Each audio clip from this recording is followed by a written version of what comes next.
Mali news la jabaga bela jina mun sokol na shu anitle awni yang ma bi civil janvier kala kletan anu vla samba flani mo wan woro anga bi kuno funu mina talike mina Mali army frappe ke moti marala nambore no mi Ousmane Cherif Madan Haidara ay wala like aga kuma faluna no funu wala le amino do manga kuno funu kono aw bisimila wa kuna fonu kono Mali armée frappe ke sarafiri no be mopti o region kono nala Mali armée communiqué mi kono nala ya ira kafo ko uye frappe ke sarafiri mi anga sanfe kerege mino nyi uye bamaga ci do jatemine bamaga ci mun ku nga chan ko sebe u farla nyama wati na Mali armée frappe chama ne ge bamaga ci nununga frappe nunu era sababu ga bamaga ci chama mbone anina han fleni wakati minani Mali ga buya na ga janya nga utiga Mali armée baliga Mali fantan nani be sigilizi alamsadum Mali armée frappe Mali ne Algérie frontière la Tissalit no frappe inkera sanu bo machine loka ameyorom na ina fosisa Mali armée ayida kafo meziri munu tara sanu boyoro kula sanu boyoro nunu tali nedo kubla gouvernement ka buluka jamana dembe be se ga nafa bo chuka yamina mo shiga na mashita kibeta sanu boyoro nunu na ka taka sanu bo sabula riberu kenu wa ke uwa sanu boyoro di meziri munu tara meziri nunu ay respecti ni mo ga sanu bo machine ira ni roko fole nunu na armée be réagi ibege uga sibuli uba frappe ka détruire wani tigi mena ini nyangi mi ka ka o bedaika ameto armée ka kuna fonu kono la mi Burkina ulu na kan militaire organisé kan militaire abina organisé Burkina ni o ye militaire ko adulantai farafina militaire bebe joyen ka dulata min ke nyogo fe atako kono tona Burkina alle bina o organisé mi général Abdoulaye Maïkanoui ni ale militaire ko adulantai nyemogo barodo wa Nigeria militaire do fene ale wulila kata Burkina kata yamado ni Burkina autorité fe o be se ka kan militaire ni organisé Burkina chukiyamina aya kafo kan militaire nke ko folo akera Burkina ri wa ko fe miye commission yi u yayi ni ngafo ko ni nanta fene u ke Burkina kana na yamaro yani ni Burkina autorité fe u wadati di kan militaire mi sika ke wakati mina miye général Maïkanu ale ni Burkina chef d'état major nyogoni ke ani Burkina ministre de la défense fene klala ka nyogoni ke u yayi da kafo kani abese ga ta novembre kalo la 2026 na masika nyesoro ula abe bla juin kalo la 2027 anga je anga général Abdoulaye I'm here in Burkina Faso. Je suis en visite officielle à Ouagadougou pour demander aux autorités de ce pays d'accueillir l'organisation de la 9e édition de la Coupe d'Afrique militaire. La première édition s'est tenue à Ouagadougou et nous voulons que la 9e se tienne également ici en honneur du gouvernement et du peuple burkinabé. And the people of Burkina Faso. If you see a military man doing football, boxing, running,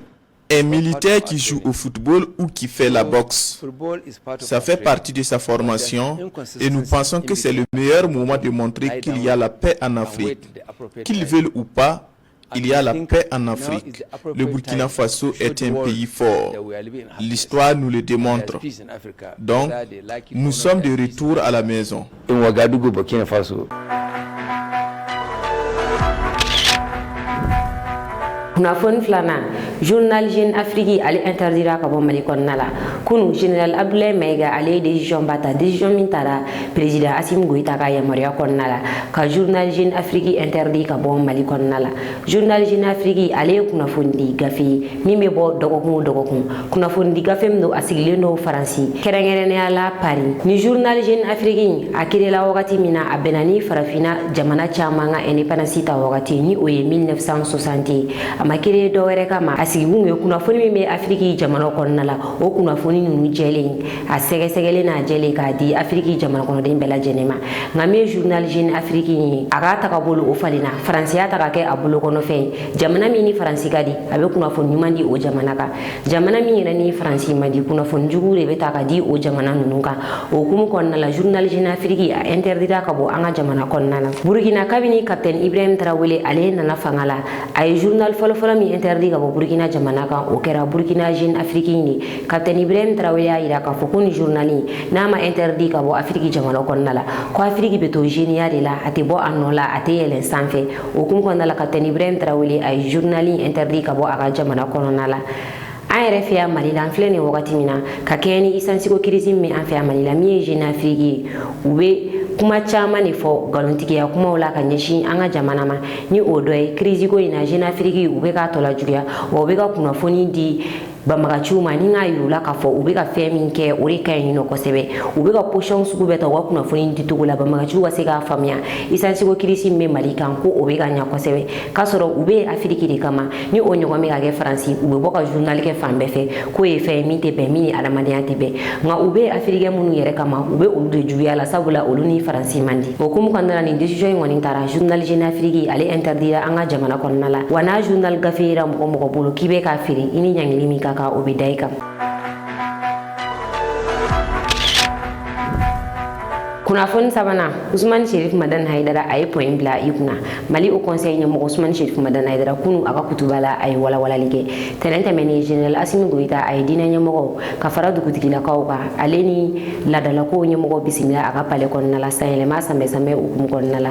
o kɛnɛ in kan min ye Haut Conseil ka kuma lasela ye ni o ye Mohamed Makiba ye ale kumana a ye Haut Conseil ka kuma lase Usmani Sherif Madan Haidara fɛnɛ ale fɛnɛ wulila ka micro ta ka Mohamed Makiba k'a ka kuma yɔrɔ dɔw lakile o kuma ninnu cayara bɔlɔlɔsiraw sanfɛ min ye bɔgabiyaw ye a mankan barika bonyana olu fanfɛ sabula olu m'u yɛrɛ Usmani Sherif Madan Haidara a ka kuma kɔnɔna la Usmani Sherif Madan Haidara ka kuma ninnu kɔfɛ min ye président fɛnɛ ale fɛnɛ ye jaabi kɛ jaabi min ye mɔgɔw tɔlatun sabula mɔgɔ si kun t'a dɔn min bɛ kuma in kɔfɛ président y'a yira k'a fɔ diinɛ ɲɛmɔgɔ min minɛna u bɛ wuli ka na k'u ka diinɛ ɲɛmɔgɔw bila ko n'u bɛ fɛ changement ka na diinɛ ɲɛmɔgɔ ninnu ka minɛ u ye waleya min kɛ u ka ɲangi a la walima u k'a bɛɛ dabila o de kɛra Général Assimi Goïta ka kuma ye min ko min ni kuma in kɔfɛ Usmani Sherif Madan Haidara a ka kunu kutuba la a ye walawalali kɛ a la a y'a yira k'a fɔ min ye Haut Conseil kuma lasela ni o ye Makiba ye ale wulila ka kuma a ye kuma min fɔ o de ye mɔgɔw bɛ ka dɔgɔyama ta k'a ɲɛsin diinɛ ma mɔgɔ minnu b'o kɛ u ni ɲangili min ka kan u ka da u kan o de kɛra Makiba ka kuma laseta ye Usmani Sherif Madan Haidara k'ale ye kuma ta tiɲɛ don dɔgɔyama bɛ ka kɛ ka ɲɛsin silamɛya ma ni dɔgɔyama kɛra ka ɲɛsin silamɛya ma mɔgɔ minnu ye dɔgɔyama in kɛ u ni ɲangili ka kan ko nka ko denmisɛnnin min minɛnen don k'a datugu Dakar ni ale ye Siwo ye n'a yirala k'a fɔ k'a ye dɔgɔyama kɛ k'a ɲɛsin silamɛya ma Haidara y'a yira k'a fɔ ko sɛgɛsɛgɛli kɛra ko la a ɲinina k'a dɔn Siwo in yɛrɛ ye jɔn ye fɔla ani a bɛ ka dɔgɔyama min ta ka ɲɛsin silamɛya ma jɔnni de b'a kɔfɛ sabula fɛn giriman de bɛ k'a kɔfɛ yanni a ka nin dɔgɔyama ninnu ta ka ɲɛsin silamɛya ma Usmani Sherif Madan Haidara a ye nin kuma in fɔ a ko min ye président ta yɔrɔ ye ale kɛra mɔgɔ ye sisan min ka wulikajɔ ka bon kosɛbɛ a bɛ don jamana ɲɛmɔgɔw kan diinɛ ɲɛmɔgɔ minnu minɛlen don a bɛ taa delili kɛ yaasa olu bɛ bila cogoya min na o kɛlen don sababu ye k'ale ka ko dɔgɔya fanga bolo a y'a yira k'a fɔ ale ye delili kɛ walasa Sɔla bɛ se ka bila wagabiya karamɔgɔ fila fɛnɛ kun minɛlen don ale ye delili kɛ walasa olu bɛ se ka bila cogoya min na o kɛlen don sababu ye k'ale mangoya dɔɔni fanga in bolo ko nka ale t'a dabila a bɛɛ ye diinɛ ko de ko wa ale y'a ɲini u fɛ ale kɔrɔkɛ min bɛ jamana kɔ kan ni o ye Diko ye k'a bɛ fɛ a kɔrɔkɛ ka na jamana kɔnɔna la k'alisa ale b'o intervention bolo de kan nin kɛra Haidara ka kuma a ka kunu kutubaw la an ka jɛ an ka taa kumakan ninnu lamɛn. Maki ko Ala b'i neni ko kira b'i neni ko o ma bɛn silamɛw ma u ka fu siri o la ne ko a ma Ala b'i neni kira b'i neni kuma tɛ yen o tɛ o la ni Ala nenina ni kira nenina an b'a lajɛ de a bɔra min mun ye Ala ni kira se nenini ma o de ɲɛ bɛ ɲini kuma b'i yen de an ka jamana kɔnɔ yan minnu ye Ala neni minnu ye kira neni a ye ɲininkali kɛ Ivoirien t'a la o Ghanarien t'a la o Burkinabé t'a la o Laginɛka t'a la o jɔn de ye kira neni jɔnw de bɛ ka kira neni jɔnw bɛ ka Ala neni Maliyɛnw de don o tumana Mali kelen ye silamɛ jamana ye ni Mali denw de bilalen bɛ Ala ni kira la mun y'u bila a la o tumana jamana tɔw tɛ yen wa silamɛ jamana tɔw tɛ yen wa an kɛrɛfɛ jamanaw tɛ yen wa munna olu tɛ Ala neni mais munna Ala neni sera Maliyɛnw ma Ala kira neni sera Maliyɛnw ma n ko f'o de ɲɛ ka ɲini yanni ka baka i bin yɔrɔ ma i b'i talon yɔrɔ de lajɛ n yɛrɛ ka Haut Conseil mɔgɔw ne yɛrɛ kanubaw minnu bɛ Haidara fɛ minnu bɛ tɔɔrɔ ni Haidara tɔɔrɔ la olu nana mais olu ka faamu ça fait n ye min fɔ sisan olu y'o faamu kojugu olu yɛrɛ da t'o kuma na yɛrɛ olu ko olu ka tɔɔrɔ yɔrɔ kɛra min ye ko président ka jaabi ko président ye ne jaabi cogo min na k'o de ye olu tɔɔrɔ ko parce que ko a ma kɛ bonya kɔnɔ n'o de f'u ye a t'a ɲɛdɔn de n'o tɛ jaabi kɛra bonya kɔnɔ a ye jaabi min kɛ o yɛrɛ de y'a jaabi ye mais ni mɔgɔ min ti ko in gundo dɔn n'i bɛ Hayidara fɛ ko président y'a bolo sinɛ ma ko a ni ne ye ɲɔgɔn ye ko caman kɛ nin na ne ko mais o man k'aw tɔɔrɔ a kɛra de o président ye tiɲɛ de fɔ an ka président ye tiɲɛ de fɔ a ma nkalon tigɛ ani ne ye ɲɔgɔn ye ko caman k'a la f'u ti fɛ ka ne yɛrɛ ye bilen sɔla minɛna ne tun bɛ Amérique de ne ye n to Amérique k'u wele a ye min minɛ nin ye n b'a ɲini an fɛ a ka ɲɛ an ma Ala kama a y'a bila a ye kuma minnu u ko a ye min fɔ i y'a mɛn wa n ko non a ye min fɔ ne m'a mɛn mais n b'a dɔn mɔgɔ min don a filila n'a y'a bila ne yɛrɛ bɛ kuma a fɛ a t'i n sɔsɔ a b'a to n ta la a tɛ segin a kan ni minɛni kun ye a kumakan de ye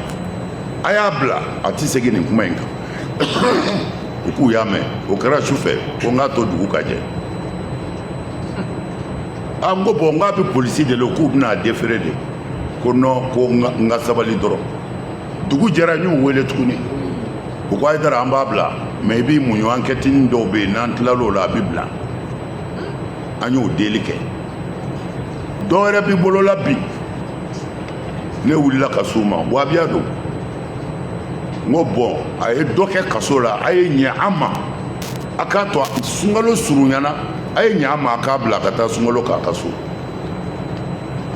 u ko ne ma ko mɛ ko Hayidara ko a yɛrɛ de ma nin sariya in fɔ wa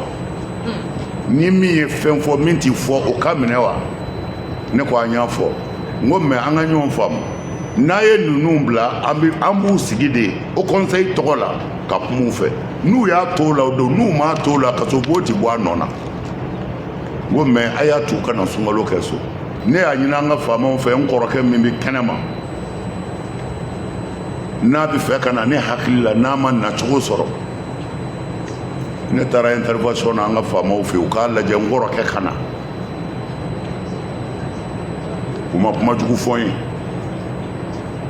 mais ni faama saba sigira n donna bɛɛ kan a y'a to n kɔrɔkɛ ka na a ka bɔ tunga fɛ a ka n'a faso la o kumaw jɛɲana an ye kuma caman fɔ o la n tɛna o fɔ yan mais n y'a f'u ye a bɛɛ ye kelen ye a y'a wele a ka na a y'a garanti fana n'a nana foyi kana k'a la mais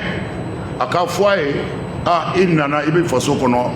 an ka dan yan an ka baara kɛ tan an ka faso bɔ nɔgɔ la an ka faso jɔ tan n ko n'o fɔra ye an bɛɛ bi jɛ ka faso in dɛmɛ an seko la. kunnafoni na kunu tasuma wulila Niger sugu dɔ la an y'a dɔw kulo kan ka kunu kunnafoni na ko tasuma ye Niger sugu dɔ sɔrɔ min ye gazi feereyɔrɔ dɔ ye o mɛnɛna nka n ko bi an bɛna kunnafoni jɛlen di aw ma sabula min ye bila ye o kun ma bɔ Niger autorité fɛ fɔlɔ an ye kibaruyaw sɔrɔ bi a yirala k'a fɔ tasuma wulila gazi feereyɔrɔ min na kɔni ye tiɲɛni kɛ kosɛbɛ tasuma yɔrɔ caman jeni sugu kɔnɔna la mɔgɔw kɔni girinna mɔgɔw bolila ka bɔ sugu kɔnɔna la nka mɔgɔ si n'i ma to tasuma kasara in na tiɲɛni kɔni barika bonyara gazi feereyɔrɔ in bɛɛ jenina mɔgɔw ka bitigi minnu b'a kɛrɛfɛ olu fɛnɛ jenina wa minisiri min ɲɛsinnen don jagoko ma ale wulila ka se kɛnɛ kan pompier kɛlen kɔ k'a ka baara kɛ a taara yɔrɔ la tiɲɛni kɔni barika bonyana kosɛbɛ a y'a yira k'a fɔ décision dɔ tara ni nin ye a dɔgɔkun kelen décision in kun tara de suguw kɔnɔna la plasiw bɛ se ka kɛ cogoya min na mɔgɔw bɛ se ka fɛɛrɛ ko o bɛ dɔ bɔ nin accident sugu la sugu kɔnɔna la k'o décision tara Niger nin ye o sɛbɛnni kelen décision in labaaraliw kun ma daminɛ fɔlɔ an ka jɛ an ka taa Niger wa minisiri min ɲɛsinnen don jagoko ma an ka kumakanw lamɛn. Déjà la semaine passée le ministre de l'Intérieur a envoyé un message radio à l'ensemble des gouverneurs, au préfet, à notre demande pour les instruire d'accompagner, n'est-ce pas, les directions régionales du commerce pour la mise en œuvre de cet arrêté-là. Et donc je pense qu'avec la protection sociale, avec les sapeurs-pompiers, chacun, nous allons travailler en synergie pour faire de la prévention. Et je pense que ce qui vient de se passer va encore nous donner de la force davantage à aller dans l'application stricte de cette nouvelle réglementation. Vous voyez aujourd'hui ici à côté des voisins qui étaient à côté avec les explosions des bouteilles qui se sont déplacées pour aller cogner d'autres maisons, des véhicules qui sont incendiés dans des maisons voisines, tout ça. Donc je pense que parce que quelqu'un est là en train de courir de manière illicite vers des bénéfices. On sait que les conditions de stockage ne sont pas réunies. Et je pense que les structures également en charge de faire le contrôle de la régulation et tout sont également interpellés pour pouvoir renforcer et que l'État, en tout cas, puisse également continuer à donner les moyens, n'est-ce pas, aux structures, différentes structures pour faire leur travail et accomplir leur mission pour le plus grand bonheur des populations.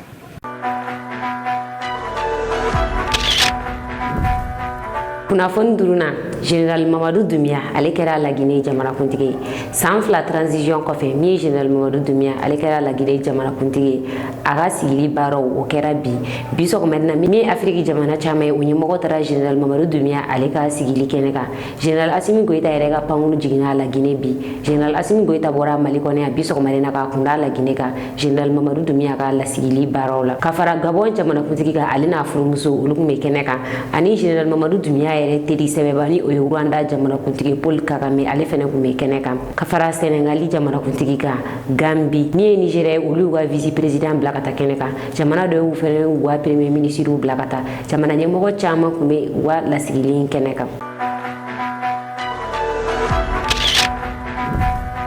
Ne ka nin manda in ye musow ka manda de ni Laginɛ jamanakuntigi kura man kɛ n'o ye Général Mamadou Doumbia ye. Général Mamadou Doumbia ale kɛra Laginɛ jamanakuntigi i n'a fɔ an y'a fɔ ɲɛna cogoya min na san 2 transition kɔfɛ min ye Laginɛ fanga ye a seginna jamanakɔnɔdenw ma sabula jamanakɔnɔdenw yɛrɛ de ye vote kɛ k'u diya ɲɛmɔgɔ ta k'a sigi u kunna ni o bɛnna Général Mamadou Doumbia ma. Général Mamadou Doumbia ale ka lasigiliw baara kɛra bi a bɛna san 7 de kɛ nin manda in na jamanakɔnɔdenw yɛrɛ y'a suganti k'a kɛ u ka jamanakuntigi ye. Laginɛ ale bɔra transition kɔnɔna la min ye jamanakuntigiya baaraw ye o daminɛna bi Laginɛ Général Mamadou Doumbia fɛ a sigira Laginɛ Cour suprême fɛ san 7 de dilen no Général Mamadou Doumbia ma a bɛna san 7 de kɛ jamanakuntigiya la yanni a ka manda ka ban a y'a yira k'a fɔ ale ka nin manda in nin ye musow ka manda de ko wa ale ye projet kura min sigi sen kan ni o ye Simadou 2040 ye ko baara in ko Laginɛ bɛɛ de bɛ a kɔnɔna la mɔgɔ kelen ta tɛ k'a bɛ min fɔ Guinéenw ye u bɛɛ ka u bolo di ɲɔgɔn ma ka u cɛ siri ka nin baara in kɛ yalasa Laginɛ bɛ se ka taga ɲɛ cogoya min na an ka jɛ an ka taa Laginɛ an ka Général Mamadou Doumbia a ka sigili ja dɔw lajɛ ka kumakan lamɛn. Moi, Mamadi Doumbouya, président de la République élu,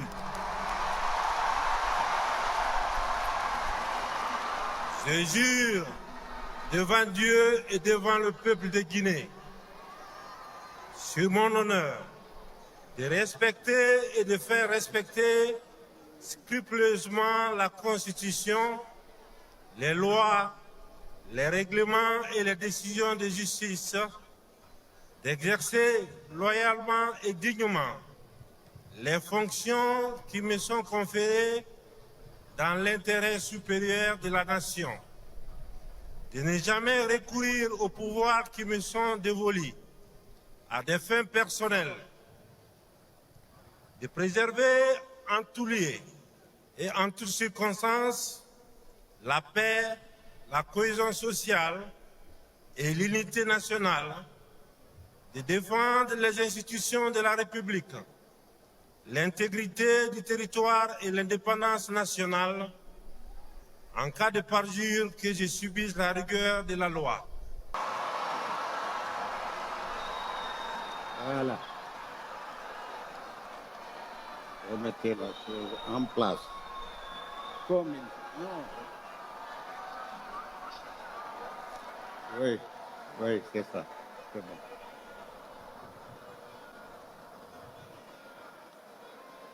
Approche.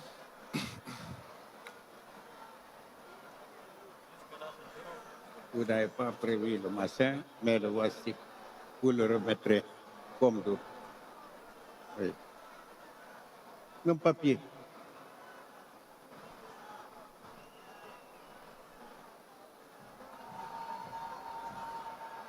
Je vous demande de recevoir la croix de l'Ordre national du mérite qui fait de vous le grand maître des ordres nationaux. C'est vous qui avez l'autorisation de décider et moi d'exécuter. Merci, Monsieur le Président. Je vous demande de recevoir la croix de l'Ordre national du mérite, qui fait de vous le grand maître des ordres nationaux. C'est vous qui avez l'autorisation de décider et moi d'exécuter. Merci, Monsieur le Président. Ensuite, Monsieur le Président, le peuple de Guinée m'a confié un cadeau précieux. Celui qu'il réserve à tous ses présidents élus, le collier d'or. Portez-le et conservez-le jalousement. Je souhaite que Dieu vous accorde une santé de fer pour conduire la bonne fin, la lourde responsabilité que le peuple vous a confiée. Je vous félicite. Excellences, Messieurs les chefs d'État et de gouvernement, Excellences, Mesdames et Messieurs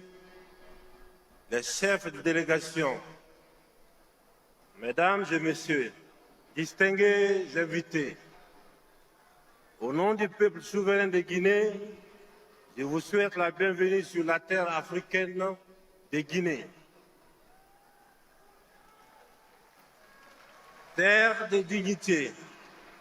de résistance, d'hospitalité et d'espérance. Je vous remercie très sincèrement de votre présence qui nous honore.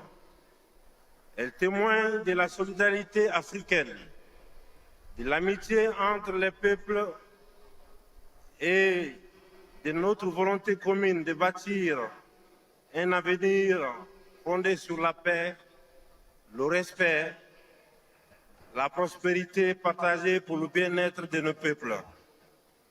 Guinéennes et Guinéens, chers compatriotes, en ces jours solennels, mon cœur est rempli d'émotions, de gratitude et d'humilité. Je mesure pleinement la responsabilité immense que le peuple de Guinée vient de me confier à l'issue de l'élection présidentielle du 28 décembre 2025. Je remercie l'ensemble de nos concitoyens pour leur confiance ainsi que pour l'ambiance festive et le calme observé durant la campagne présidentielle.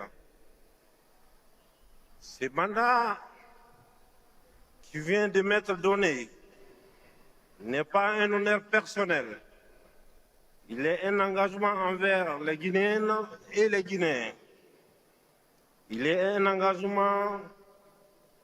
à répondre aux différents défis de gouvernance qui se posent à notre pays. Je m'emploierai de tous mes efforts pour répondre aux attentes des Guinéennes et Guinéens. La Guinée est une et indivisible. Elle le restera. Notre diversité et notre richesse, notre unité est notre force. J'en appelle à un engagement citoyen, à une gouvernance participative pour construire une Guinée de paix et de prospérité pour nous-mêmes, pour nos enfants et pour le futur de la génération. Ma mère reste toujours tendue à toutes les filles et tous les fils de Guinée. On ne construit pas une nation dans la division et on ne bâtit pas la prospérité sur la haine. Aujourd'hui, je vous lance un appel. Continuons d'unir nos forces, nos intelligences et nos talents pour construire notre pays. Ce mandat est pour les femmes, parce qu'il n'y a pas de développement durable dans la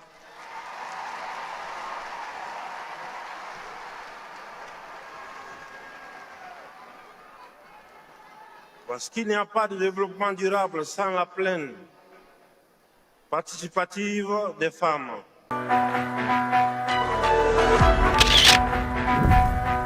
Dine ko yanga bi kuno foni ka do kulo ka oni chawal la jel ko nyumana hanga foli bala je baka bela jeni kenge na namu mi ngana jaga bo Senegal o ko ambe wati bere kasega kuna foni jeli ni kadi awma ani ka do aw jigi koro kuna foni kula mali news mogo wi aw wa demena dorome keme kalula ni mogo munu me fe ka ni deme du ama abe se ga wari ci numéro ina bi kono ton ani kili muwa ani kili binani bishegi ani nani nawo yo wari ci aka na nyine ka aw to ko fenenci awma